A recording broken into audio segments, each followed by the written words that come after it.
నీతో పాటు ఉన్నోళ్ళు బాగా ముందుకు పరిగెత్తుతూ ఉంటారు. నీకు అనిపించింది, అరే రే వెనకబడ్డానే, అయ్యో ఎక్కడ వేసిన గొంగళి అన్నట్టు అయిపోయిందే, అయ్యో నేను ఓడిపోయానే, నేను వాడిపోయానే, మాడిపోయానే అని ఏదేదో అనుకుంటా ఉన్నావు.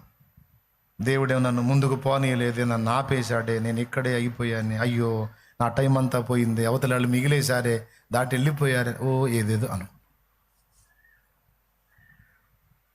దేవుడేం పట్టించుకోడు. నువ్వు ఎంత హడావిడి పడ్డా దేవుడు అలాగా అంటాడు. నిరాశ, నిస్పృహ, నిట్టూర్పు అన్నీ వస్తాయి. మన అందరం మిగిలిపోతున్నారు, నువ్వే వెనకనే కూర్చున్నావు. బాధ కదూ.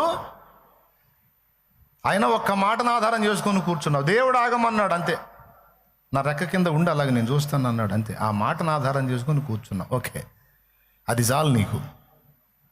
ఆ సమయం వచ్చినప్పుడు ఆయన ఎలా చేస్తాడంటే, నీకంటే ముందు చాలా స్పీడ్గా పరిగెత్తిన వాళ్ళందరూ పరిగెత్తి ఒక దగ్గర ఆగుతారు.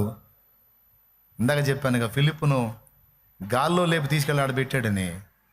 దేవుడు చెప్పిన ప్రకారం నువ్వు కానీ నిమ్మళం కలిగి ఉండగలిగితే సమయం వచ్చినప్పుడు అలా లేపుతాడు గాలిలో. నేను కహాని చెప్పట్లా, ప్రాక్టికల్ లైఫ్లో చాలా విషయాలు అనుభవించి చెప్తున్నా. ఆ సమయం వచ్చినప్పుడు అలా లేపుతాడు, లేపి మళ్ళా వాళ్ళు ఎప్పటికీ నిన్ను అందుకోలేనంత దూరంలో తీసుకొచ్చి పెడతాడు. వాళ్ళు రీచ్ అవ్వలేరు ఇక.